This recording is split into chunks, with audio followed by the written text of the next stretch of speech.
Hello, hello. Welcome to Excuse My Frenemy, the podcast where we talk about some of the big topics in sports and where two fans of rival teams try to put their sports allegiances aside, but will probably fail to do so.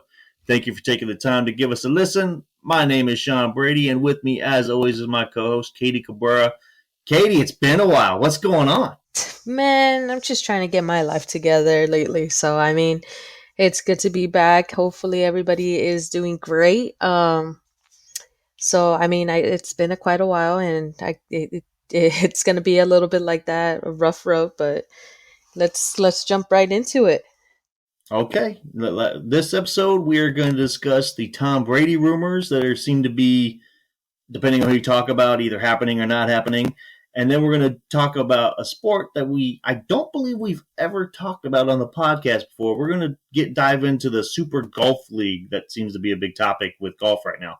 But with that, let's get into the first topic. Katie, this is the topic you wanted to talk about, the Tom Brady rumors. So by all means, bring us into it. So, there's big talk and big rumors that what if Tom Brady is to go back to playing, but not for the Tampa Bay Buccaneers, but to the 49ers. We're talking about Brady's childhood favorite team.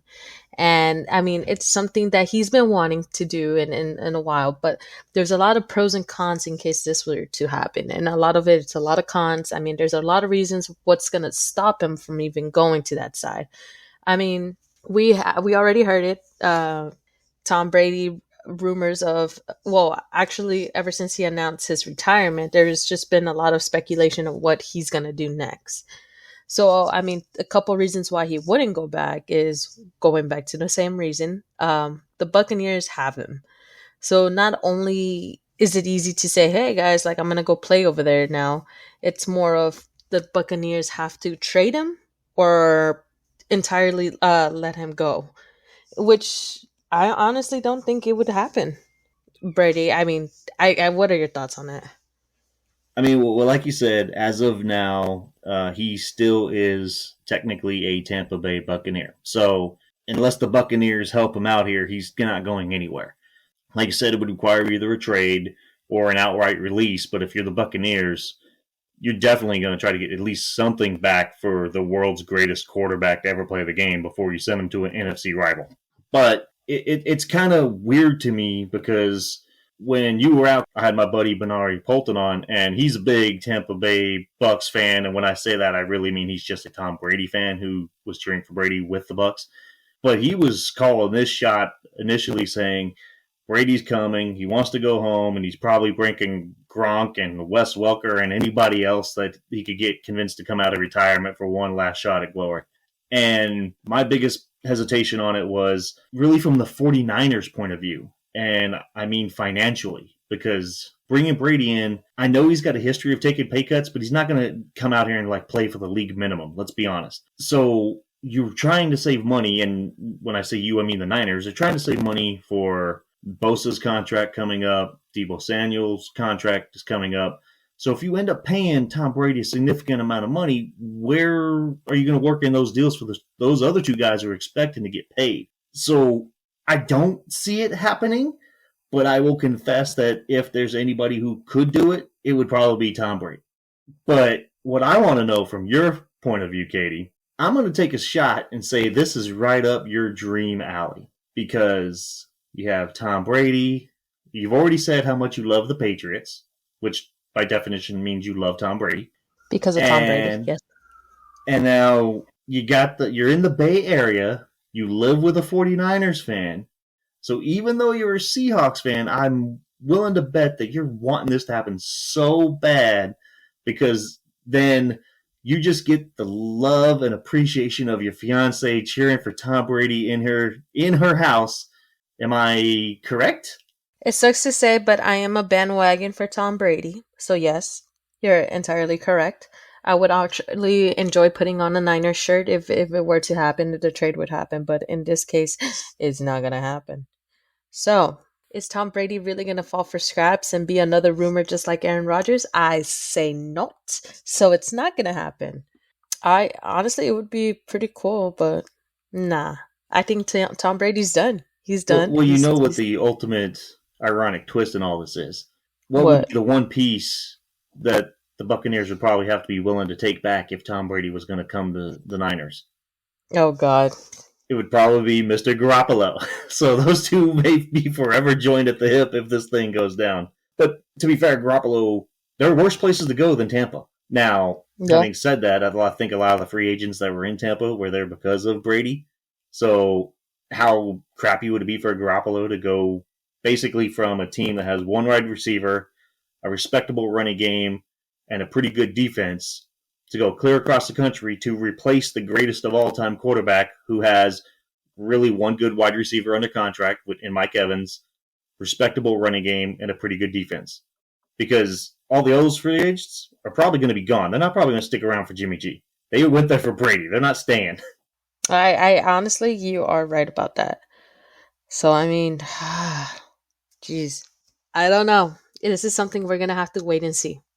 If it's true, if it's not, if it's just something that it'll be awesome. It would be, Well, what I but no. would say is if the Niners send Garoppolo somewhere else, because this, let's be frank, this is not going to happen until much closer to training camp. Yeah. This is still months away from happening, I would expect. So if you hear Garoppolo's on the move somewhere else, or they start re-signing Bosa or re-signing Samuel, any of those things happen leads more credence to this may not go down. But if you don't hear any of those things happen in the next couple months, then it might lead credence to this is going to happen. Yeah. I honestly agree to that. Well, from my point of view, We I shall pray see. God it doesn't happen because Kyler Murray is mad at us right now, and the last thing I need is the greatest of all time coming in the division while our quarterback is in doubt. So, no, Tom Brady can stay retired for all I care. Well played. Well played. I mean, let's be honest. If you were to rank the quarterbacks in the NFC West right now, I think most of the people would be in Wilson. agreement that no, well, no. What I'm getting at is I think most of the people would be in agreement that no matter how you rank the top three, the fourth one is Jimmy Garoppolo. How is Jimmy Garoppolo top three? No, no, Oh, no. in NFC West. Yeah, Okay, yeah. yes. The top, he would be. There would be the three. There'd be Murray, Stafford, and Wilson. But I think we're all, and that order could be debated all day.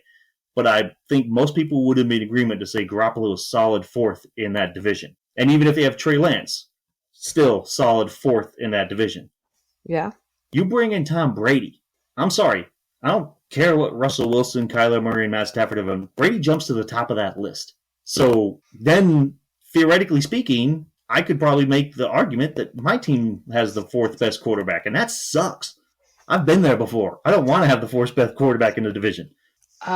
You know, you're right. You're absolutely right. If we had to rate them in order, it would be hard and it's debatable, but it's a difficult one, and I think there's just going to be a lot of there's going to be a lot of problems setting up if Tom Brady were to come to the Niners. If okay, I got to ask this. If Brady comes to the Niners, who would be your top 3? The quarterbacks in the division? Yeah, for Well, NFC West. I just said Brady has to jump to the top. Even if it's just based off respect, he's got to go Yeah. to the top. As of right now, I would say Wilson and Stafford are basically flip a coin for 2 and 3. I guess Ty would go to Wilson just because he's had more playoff success, but I say that realizing Stafford's been in the division 1 year, and that 1 year he won a Super Bowl. So it's hard to say. But to answer your question, I will admit, as of now, I think Kyler Murray would be a solid fourth best quarterback in that division. But the 2 and 3, you can flip flop them. I wouldn't be argumentative with either way. Okay, fair game. Which is why I don't want Tom Brady to come. I don't want to have the fourth best quarterback. Bring on some Trey Lance. I want the Trey Lance experiment to get off the ground. Let's go. No. Bring on Tom Brady. Maybe.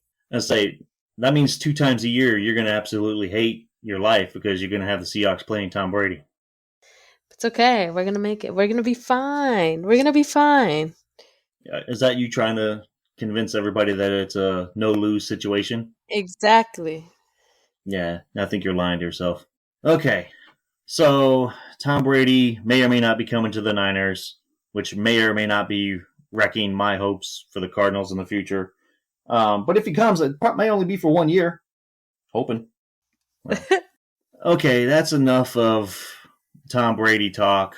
My man, my second cousin, please stay retired. Please don't come out here And I mean that with all due respect, because I don't want to have the fourth best team in the division. I've been there many years of my life. Just stay retired. Go hang out with Giselle. Go live in one of your 17 houses that you have all over the world and just enjoy retirement.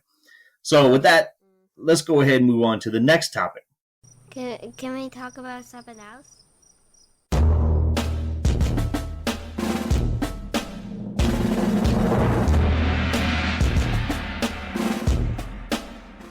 And the next topic is about a sport that I said earlier that I don't think have ever discussed on our podcast. So this could be interesting because I'm not the world's biggest golf fan.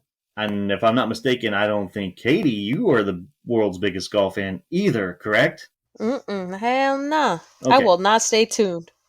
So the good news is this topic really, even though it's about golf, it's not really about golf, if that makes sense. And what I mean is we're going to talk about the Super Golf League that is apparently proposed and ready to come out.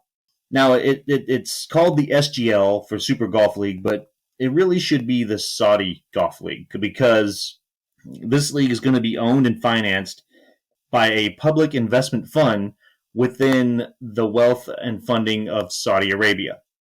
Apparently, the company that's behind this has got Greg Norman, the Shark, as their CEO. Katie, you don't even know who Greg Norman is, do you? No. Yeah, you're fired. If you want to see some heartbreak, go Google Greg Norman meltdowns, and you'll just see some heartbreak on a golf course. But what makes this story interesting is this league is apparently trying to poach the PGA Tour players to come play for them, and in return, they're offering, let's just say, substantial sums of money. And what I think I've heard is anywhere between $30 and $50 million. The highest one I think I've heard is Bryson DeChambeau got offered $135 million to go play for this new league, supposedly. The PGA commissioner, Jay Monahan, has already said that anybody going to this new league is basically no longer going to be a part of the PGA Tour, and there will be no coming back. You will be, for lack of a better term, blackballed. You will not come back to the PGA Tour. So the reason this is catching a lot of headlines is thanks to good old lefty Phil Mickelson. Because this has been in the works for quite a while. This is not something new. It's not the first attempt at a league trying to come up and replace the PGA Tour. But here's what got it really in the headlines, I think. And somebody was asking Phil Mickelson about it. And Katie, I'm going to read you the quote. Apparently, I forget the gentleman's name, but apparently he's writing a biography about Phil Mickelson. And Phil Mickelson made these comments supposedly thinking they was off the record. But here's what he said. Quote, "We know they killed Washington Post reporter and U.S. resident Jamal Khashoggi, and they have a horrible record on human rights. They execute people over there for being gay. Knowing all of this, why would I even consider it? Because this is a once-in-a-lifetime opportunity to reshape how the PGA Tour operates," end quote. In other words, we think their way of thinking is terrible. They have a horrible track record when it comes to human rights. They execute people for whatever reason it seems like. But he's willing to overlook all that just because it'll bring competitive nature to the PGA Tour. Not too many people took kindly to those comments. I don't know if it was intentional or not, but basically ever since he said that, this has blown up to the point where even some that were kind of on the fence of going have now come out and said, yeah, I'm not going, because they see all the bad publicity that's coming down on Phil Mickelson. So a couple of points on this. First of all, I would think any player who's considering going to this league is going to be somebody older toward the end of their career. Because if you're a young, upcoming PGA Tour player, you're probably going to, career-wise, make more money in the PGA Tour than you would be going to this league. But if you're somebody like, let's say, Phil Mickelson, you're getting toward the tail end of your career, you're probably not going to win many more PGA Tour events. Theoretically speaking, why wouldn't you take the money and go play over there? So I guess what I'm personally thinking is the competition for another league with the PGA is not a bad idea. It's just the source that's creating the competition is a terrible place to be coming from. Kate, I know, again, like I said, I know you're not the biggest golf fan whatsoever, because if you're like me, you probably haven't paid a whole lot of attention ever since Tiger Woods stopped playing. But what are your thoughts on this? I was think when you just said that, I was like, well, the only part I really actually saw was Tiger Woods on the news of because of something he did. But I, a hundred. If someone were to wave 135 million in my face, I would take it and play golf and then come back and retire. That's how I see it.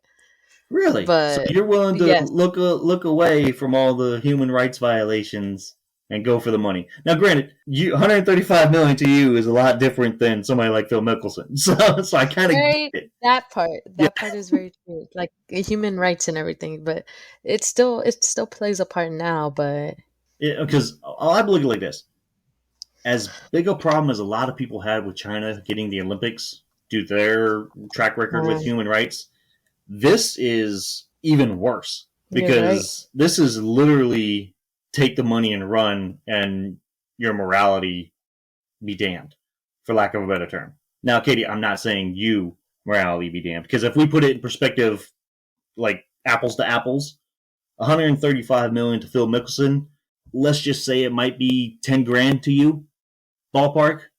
Would you go to Saudi and look the other way for human rights No, violations for 10 grand? when you put it like that, no, I Yeah, wouldn't. see, so that's the difference. Because don't get me Yeah, wrong, if you gave me 135 million, I don't want to say I would take it, but I would be lying to everybody if I said I would not strongly consider it. right. So the thing is, this thing really started getting some traction because the PGA Tour, apparently now this is brought to light, and then brought to light to me, is like a PGA Tour, the players, I don't want to say that they're not treated well because they are compensated very well. But one of the things this league would provide that the PGA Tour doesn't is a, how do I want to phrase it, a guaranteed paycheck.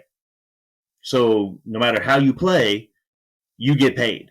Whereas now with PGA Tour, depending on how well you play, depends on how much you get paid. And if you're hurt or you play bad, you may walk away with nothing. Right. Now, I I don't want to make it sound like a pity party for PGA Tour players, because I'm pretty sure if you're on the PGA Tour, you probably got some sponsorships. And I'm pretty sure those sponsorships are putting money in your bank account whether you play well or not. So I don't want to hear the cry me a river of, oh, I'm not making any money if I play bad. No, you're still getting sponsorships. Now, you continue to play bad, how long they stick around is a different discussion.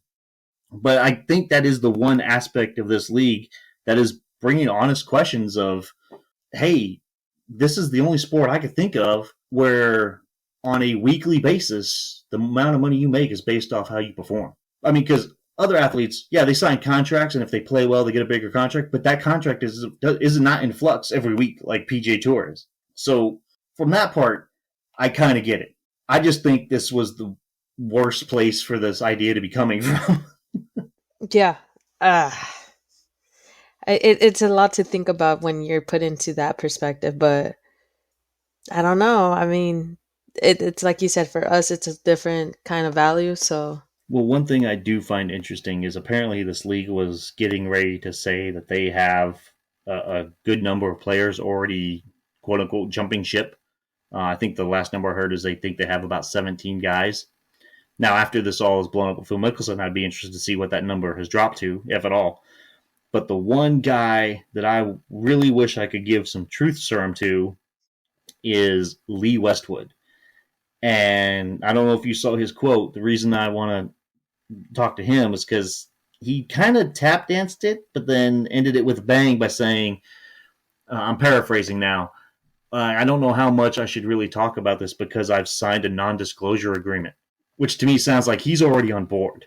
So very interesting. I would love to give him some truth serum and figure out what his thought process was. But you know who really has kind of killed it? Yeah, assuming this doesn't happen. You know who really killed it, Katie? Good old Rory Mcilroy. He came out guns blazing. But he came out and he basically took a flamethrower to this idea. First, he attacked the whole premise of it, saying you don't have enough people and they're basically playing the same players every week. Like, it's just not a good set up in a format. Like, it's, even if it wasn't Saudi Arabia, it wouldn't realistically survive. But then he drove the nail in the coffin by basically saying anybody who is considering this is naive, selfish, egotistical, and ignorant.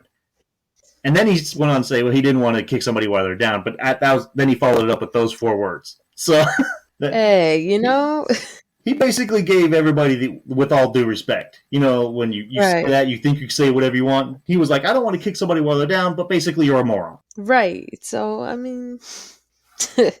Yeah, so it's fun. Or not fun, but I meant to say funny, and I cut myself off. It's funny how this may be like a secret mafia type drill where all these people are coming out saying, look, I've signed. Or it may just go away with a whimper.